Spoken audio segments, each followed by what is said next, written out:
And then we got Dave Hall and we got Mom sitting there, and you and I are gonna have to, off paper, figure out how we do that.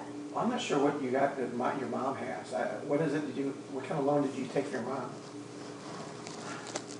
Mom had a balance that AM Prince had. The only thing I used to get money from, I thought, was when you were doing the embroidery machine. You were paying off the embroidery machine with her. That's paid for. I know.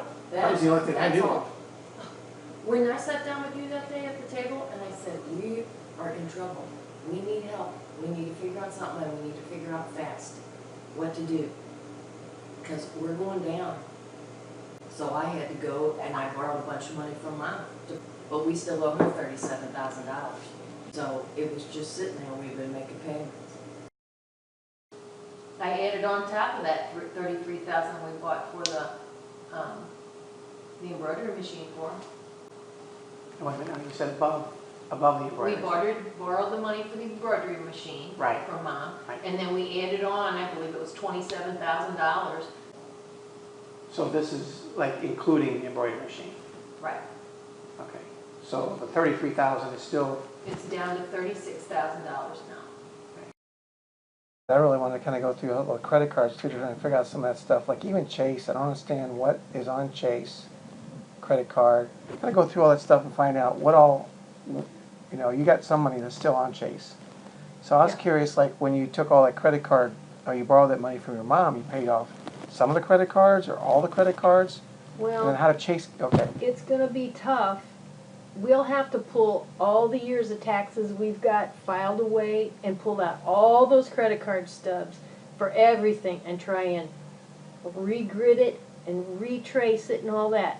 And I know that Chase was part of the Target Visa card that was in my name, but everything that's ever been charged on any of the cards was all stuff for school for the kids. It was all family stuff. It was, you know that. We've never been able to go on trips or charge anything extravagant. $53,000. What did What did I do with it? What did Aunt Prince need to borrow $20,000 for? Where that money? That's in the 53. I know, but because It was on the Bank of America credit card. It was AM Prince.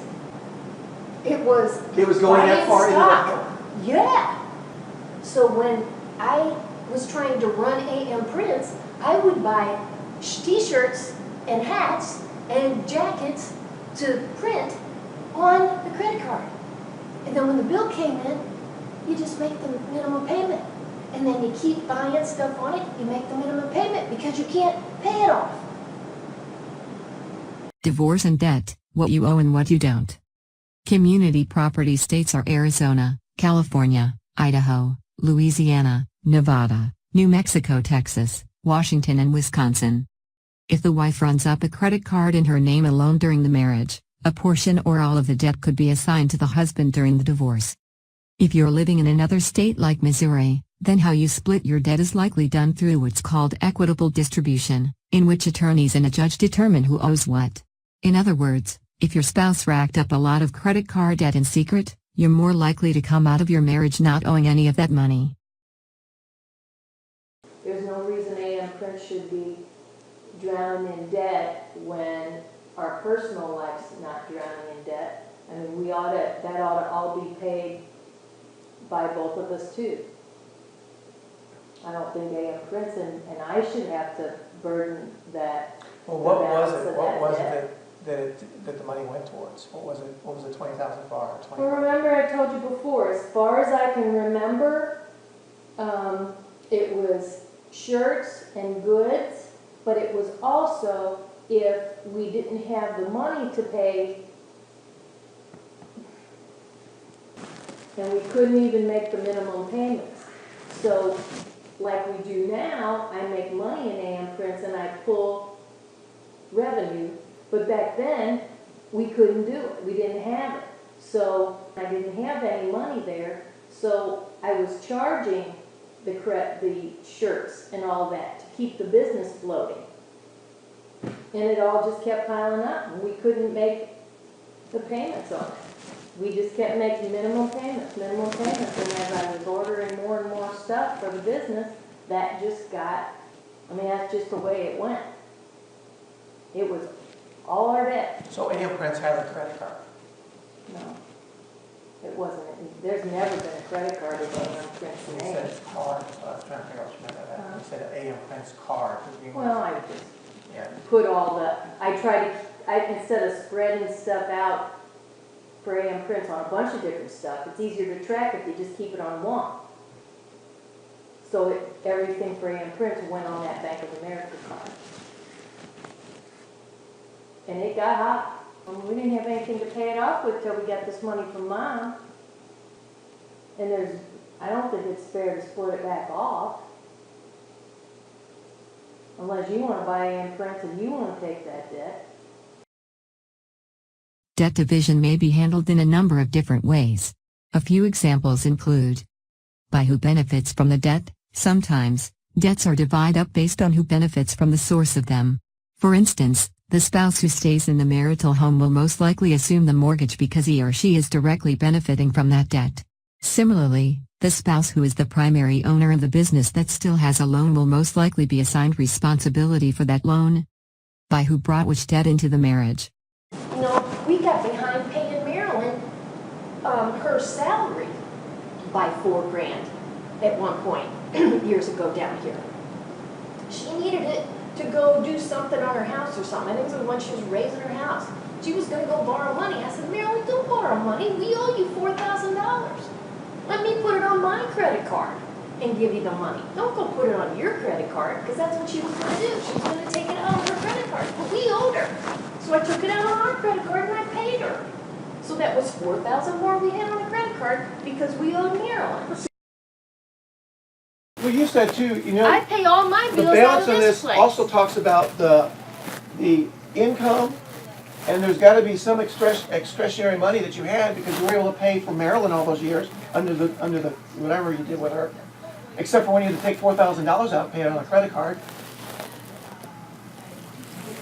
When you took $4,000 on a credit card to pay Marilyn's, Back pay that we owed her.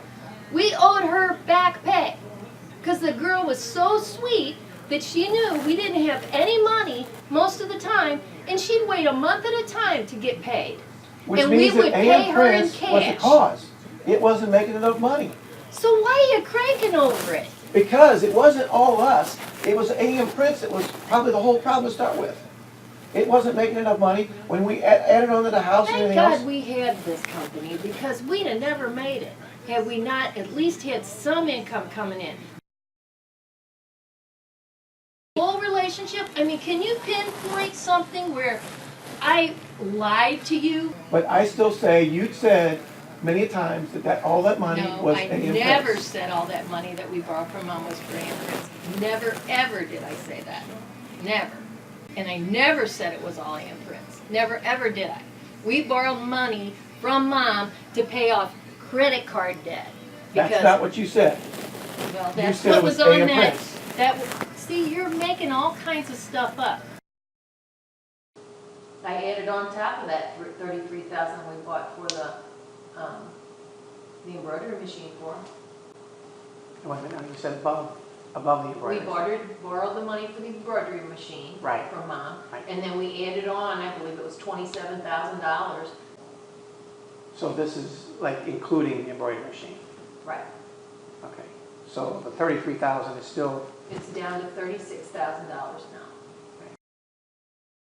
Unfortunately, some spouses attempt to hide assets before or during a divorce in order to avoid sharing them with their soon-to-be ex.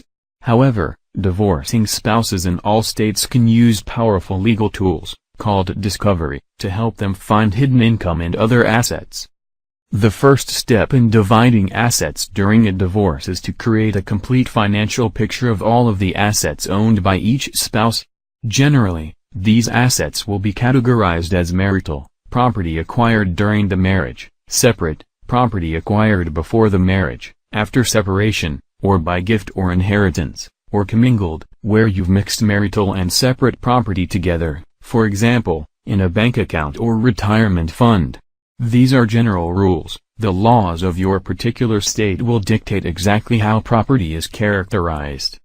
Even though you may not have ownership rights in your spouse's separate property, It's important to account for all of it because, depending on your state's laws, a court may consider the value of both spouses' separate property when deciding how to divide marital property and debts. Finding assets when you're the outspouse. If your spouse handled the bookkeeping during your marriage, and you played little to no part in tracking finances, you are what some attorneys refer to as the outspouse. This simply means that you don't have immediate access to or knowledge of financial information, but your spouse does. Unfortunately, many spouses refuse to produce information because they're hiding assets. Finding hidden assets in divorce can be challenging, especially for non-attorneys. This article explains what a basic search should entail, but we're not suggesting that you should conduct every search yourself.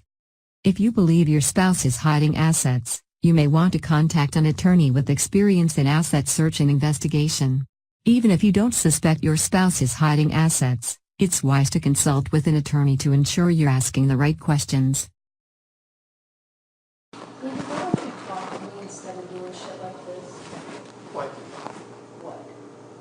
You went to your attorney having all kinds of dumb requests. Why don't you just talk to me? Why don't we work this out between you and me instead of doing this stupid stuff? Why don't we work this out between you and me? Why can't we just sit down and figure something out? And you just keep going to your attorney and they do what they do. This dumb stuff. I will show you anything.